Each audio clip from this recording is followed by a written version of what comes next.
Welcome back, my dear students. So we have come very far with our application. So far, we can log in, we can create posts, edit posts, delete. We basically do the CRUD with posts. We can even do the CRUD with categories. Really cool stuff.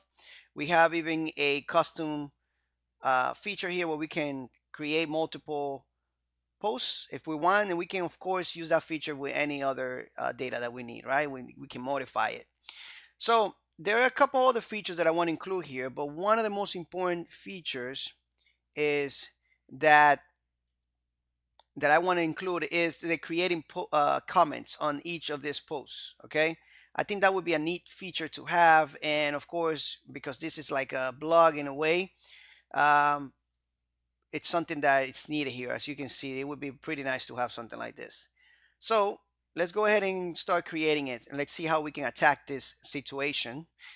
The first thing that we need to do is create some type of model if we are going to be creating posts, right? So let's go here and I'm gonna right click and create a model for comment like this, a comment model .js, of course. I'm gonna grab some of the, this is too big. What about category? Perfect. I'm just gonna grab this here and I'm gonna paste it in here, okay? And of course, I'm gonna change the name to say comment schema, and I'm gonna copy that and paste it right here, and this is gonna be comments, okay, like this. Now keep in mind that we can, if we wanted to, embed comments inside the post schema, okay, and make it so every time you see a document in our database, for example, let's say you see a property here or a field here, you can see all the comments of that specific post. But again, if you think about this, if we had a property here, a field that had a whole bunch of other data in there, like let's say 1,000 comments, this document here would look crazy, right? So I think it's better to keep that in a separate collection. So that's what we're going to be doing. That's why we're creating this model, because if we weren't putting this in a separate collection, we don't have to create a model for it. Okay, we can just play around and always access the post model to access those comments. Okay, so we would do something like post. When we get the post, we can say post dot comments and then access, you know, post name or body or whatever. Okay, but we're not doing that. So, and that would be, of course, in your routes. So let's go back here, and what do we want from the comments? Well, we want the body, and maybe we want the user, right? So I'm gonna start creating the user right away here. And remember that the user, what we want from the user is some type of ID, okay? We want to create a ID for each of the comments, a owner, basically, of the comment, okay? Um, so we got to think about this relationship.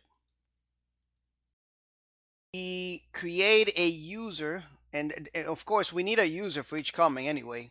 So let's create the schema for it. Schema types object ID like this, okay? So each user, each comment is going to have a user. We know that. That would be the logged in user. And now we're going to have a required that is going to be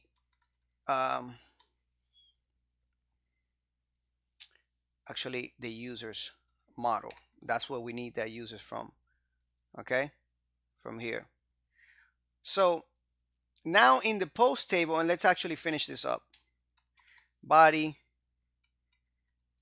type string, and it's required. You can also make sure that this is required too, just in case you encounter any errors, okay? So in post here, what we want to do is we want to have a field here of comments, and here we can keep the ID of each of these comments, okay? So we can say that the type, and if you go back here, we have it right here as well, okay? Remember that when we're using the square brackets here, we are creating an array, so it's gonna keep multiple IDs, not just one, okay? And of course, the comment is going to refer back to the comments, not the categories. Okay, pretty cool stuff. So in the post, model, we are going to keep all the IDs of all the comments instead of keeping all the individual documents embedded in here. Okay, it's better to have IDs. So that's it. We're done with the relationship, guys. It's very simple. In the comments, we are referencing the user, and because we are referencing that model, okay, that collection, we have access to all these properties there for that user later on. So anyway, thank you so much, and I'll see you on the next lecture.